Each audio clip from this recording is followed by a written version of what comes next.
Assalamualaikum anak-anak. Waalaikumsalam.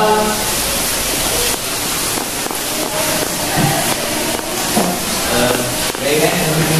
Kita absen dulu terlebih dahulu sebelum mulai pembelajaran kita pada siang hari ini ya. Baik, Bapak absen dulu ya. Yang tulisan ada Pak Abu Abdul Haq hadir. Bukti dan Mani hadir Pak. Loreta dan belakangnya Amanani ada Pak. Firmansyah hadir Pak. Baik, sepertinya ada semua ya. Semangat belajar juga pada siang hari ini. Oke, kita akan melanjutkan materi kita yang sebelumnya. Sebelumnya Bapak sudah menjelaskan tentang masalah kurban, tapi belum selesai ya, karena minggu kemarin itu sempat kehabisan jam juga ya. Baru pengertiannya saja. Selanjutnya Bapak ini akan menjelaskan tentang syarat-syarat hewan kurban itu ya. Ada yang sudah tahu atau sudah pernah baca tentang syarat hewan kurban? Ada nggak? Belum tahu ya. Baik, Bapak di sini akan menjelaskan bahwa syarat kurban itu ini tentang kurban dan akikah ya, bukan kurban saja. Jadi bisa diterapkan pada keduanya.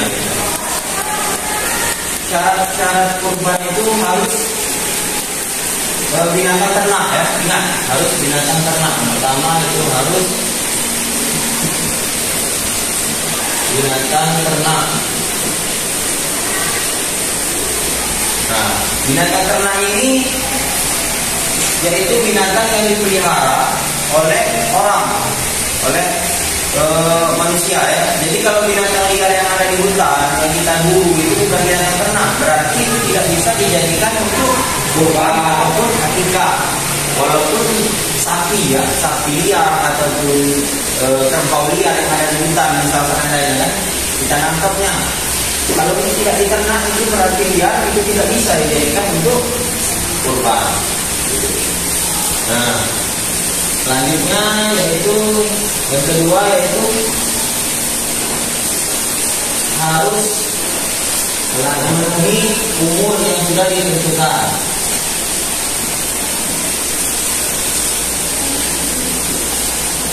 Nah,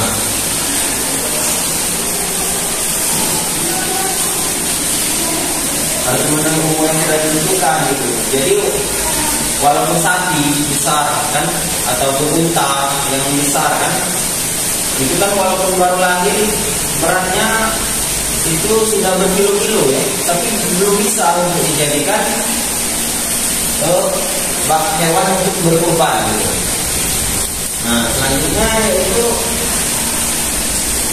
syarat yang ketiga yang harus dipenuhi untuk berkurban ini adalah hewannya itu hewan yang bagus. Gak boleh kita berkurban itu hewannya pincang seperti itu kan, ataupun tidak ada telinganya atau matanya buta gitu kan. Gak boleh, karena kita ini berkurban itu untuk menjalankan syariat yang dibawa oleh Nabi Muhammad. Seperti yang dicontohkan oleh Nabi Muhammad itulah, maka kita juga harus mencontohnya sebagai umatnya. Tidak boleh kita mengadakan dengan sesuatu yang tidak bagus gitu. Kita kan mau beramal itu harus dengan yang baik gitu kan? Nah, dari ini tentang kurban ini salah satunya itu ada di dalam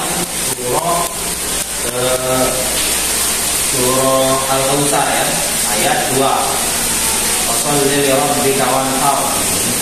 Dan sholat serta berkurbanlah kamu kepada Allah.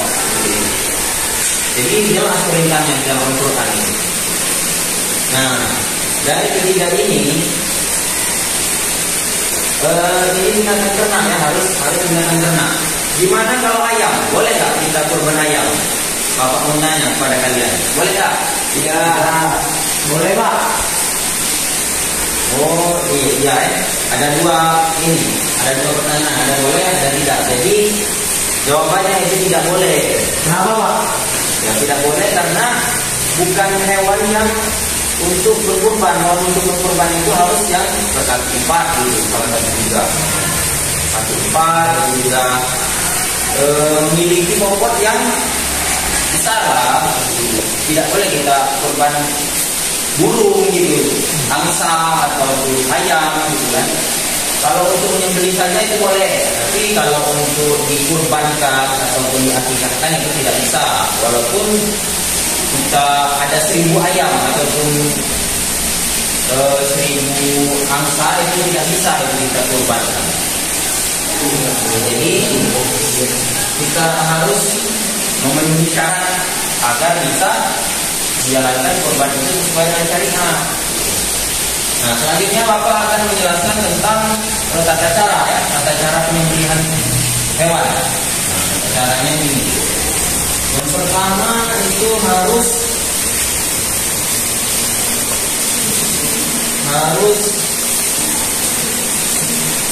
membaca basmalah dulu.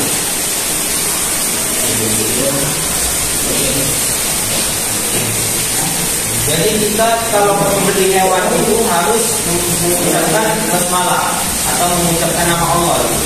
Jadi kalau kita tidak mengucapkan nama Allah, maka sembelihan itu tidak halal untuk dimakan. Atau itu seolah-olah kita cuma membunuh hewan itu saja tanpa jadi hewan kurban itu. Tidak bisa dikatakan atau dikategorikan hewan kurban kalau kita tidak membaca basmalah sebelum menyembelihnya. Membaca basmalah, gimana basmalahnya? Pada umumnya yaitu sering digunakan Bismillahirrahmanirrahim, Allahu Akbar bisa, atau Bismillahirrahmanirrahim juga bisa, nggak apa-apa, nggak jadi masalah gitu. Tapi kalau untuk kurban ini biasanya disebutkan namanya siapa sumber kurban dari siapa gitu. Harus disebutkan biar tahu kan pahalanya juga untuk siapa gitu.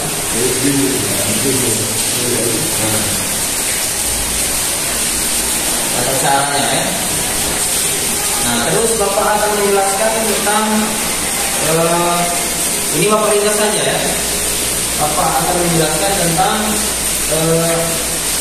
cara-cara adab atau cara untuk menyembelih hewan. Menyembelih hewan itu harus dengan pisau yang tajam.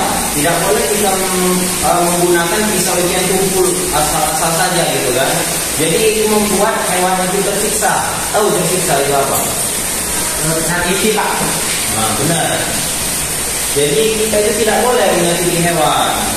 Hewan itu langsung dibunuh. Kalau misalnya sekali iris itu saja langsung hewan itu langsung mati gitu. Tidak boleh kita bunuh. Ini saya pernah melihat pengalaman saya. Cerita dikit nggak apa-apa ya? Bapak. Nah, jadi pernah saya melihat pengalaman waktu kurban itu Idul Adha. Itu ada orang yang menyembelih hewan, tapi kambing gitu ya. Pas disembelih itu kambingnya itu berontak gitu kan. Karena lama sekali di satu enggak putus-putus urat nadinya gitu. Jadi hewan itu tersiksa. Itu kan sangat tidak bagus. Nabi pun marah saat sahabat pernah melakukan hal semacam itu, ditegur oleh Nabi. Itu tidak boleh menyakiti binatang walaupun itu dalam konteks kurban. Tidak boleh ya. Nah, selanjutnya Bapak akan menjelaskan tentang tata cara kurban itu waktu untuk berkurban itu pada saat Idul Adha kalau untuk berkurban, atau jika ada nazar untuk berkurban itu juga boleh. Misalnya kalau saya lulus perguruan tinggi di Jakarta misalnya, saya akan berkurban juga ekor kambing misalnya, itu boleh, tidak apa-apa. Tapi kurbannya dalam berubah hukum, tapi kurbannya bukan kurban sunnah lagi seperti hari raya Idul Adha, tapi menjadi kurban yang wajib kalau kita dinazarkan. Jadi kalau kita kurban itu harus di Idul Adha kalau kurban. Atau kita bernazar, kalau kita kurban di hari-hari biasa itu namanya bukan kurban, tapi kita bersedekah untuk orang-orang. Walaupun kita membagikan dagingnya, itu namanya cuma bersedekah untuk daging kurban. Baik, itu saja mungkin yang dapat Bapak jelaskan tentang mengenai kurban ini. Minggu depan Bapak akan memberi kalian tugas ya.